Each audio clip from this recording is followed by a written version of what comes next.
You know, after reading this comic, I feel like the Walking Dead Michonne series that was, a playable game makes all the more sense. Also, by the way, I just started reading the comics again. Already love the comic books more than I love the TV show. Just saying.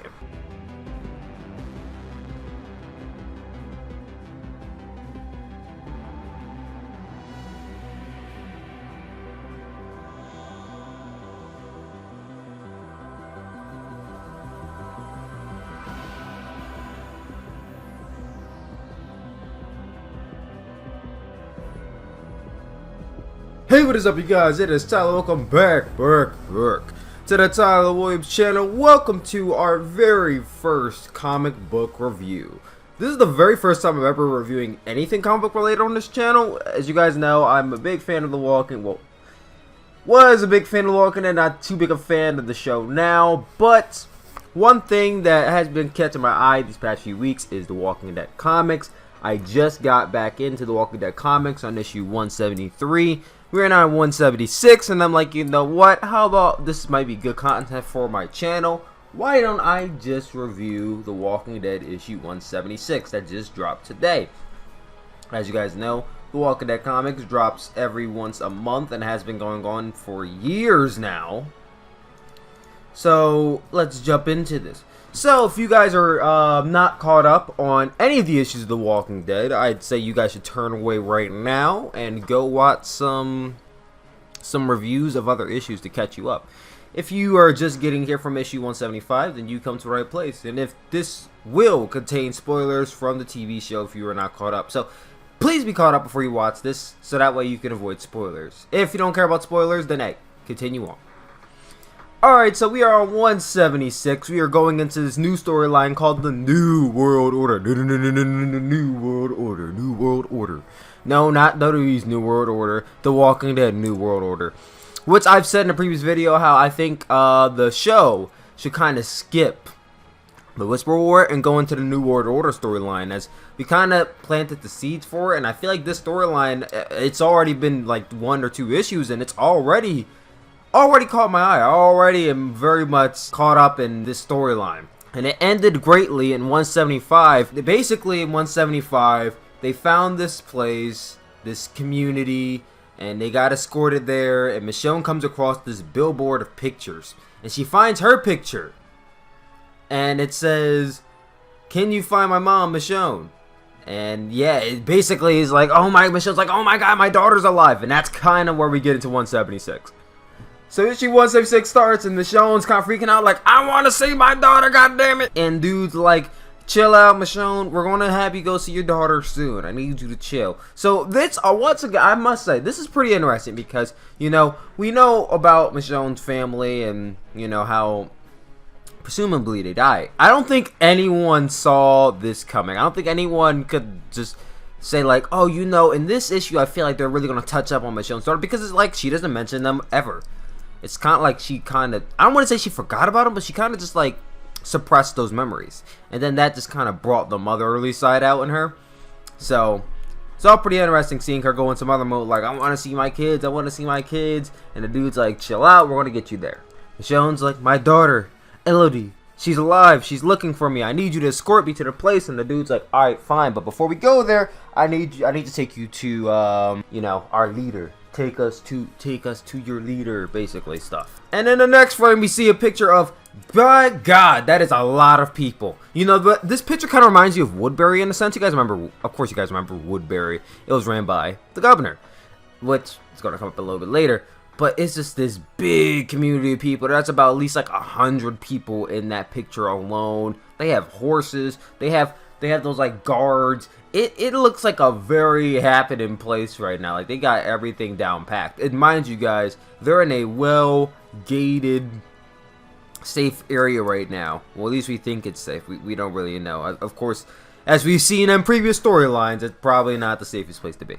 But let's continue on anyway. We're on our way there, and Eugene spots Stephanie. Now, Stephanie is from 175. From a previous issue where they basically were on the radio and they were talking to someone who basically, kind of introduced them to the community, and that person was Stephanie. They weren't actually talking to that guy.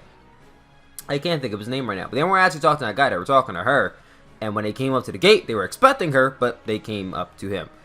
So he's trying to point her out, and the dude, I can't think of his name, what the hell? And the dude's like, you're getting out of line. No one told you to jump up and try to get their attention. No one even told you to hop on the radio and even try to get them to come over here. You better be glad that I'm letting you off this time. Get back to work, basically.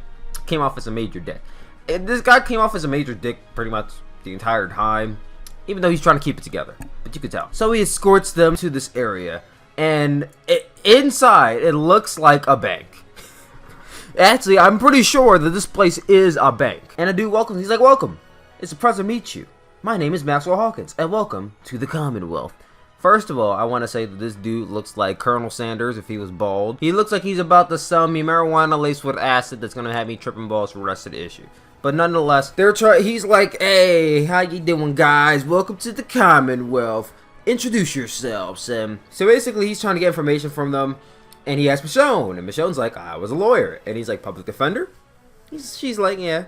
He's like, well, that'll work. Because I guess in his mind, he's trying to point out the person who seems like they have the most leadership prior to the apocalypse. I guess the person who would seem the most mentally and verbally better than anyone else. So which is why he picks him to meet the lady, the governor. Which I think is just really funny that she calls herself the governor. We've already had a governor, but okay.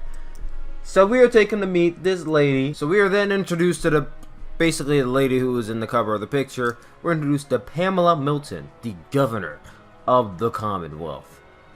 The governor. The governor. You know, I feel like this is probably where it's probably gonna be heading, but so far I'm not gonna judge it right away.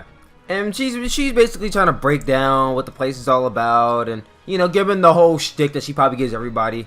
And one thing to note is that she says that they are 50,000 strong.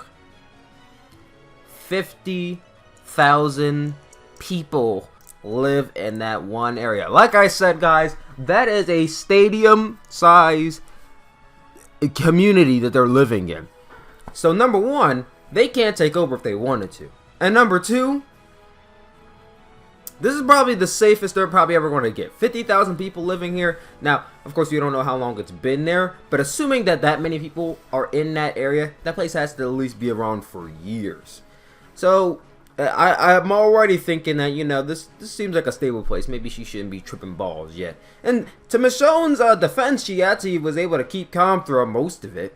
She's letting the lady go on, like, here at the Commonwealth, we believe in stability. We believe in the machine. Everyone working together. It kind of throws in a bunch of hints. Negan and just a bunch of other villains that we've gone through. She's hitting all the points that a villain would usually say is what goes into the fruition of keeping a community together. It's basically all that she's saying, but in a very nice manner. So Pam's going on and on about the machine, and Michonne's like, "Okay, stop. I need to go see my daughter. I saw her picture on the wall. I've been holding." And to Michonne's defense, she's been holding her composure for that long. I could imagine what it had to be like if you've known your daughter's been gone for years and years and years, and you know she's probably maybe alive, because there is no saying, like, even when it's an issue, there is no saying that she's still there. That picture was posted a long time ago. But Michonne's just trying to keep it together here.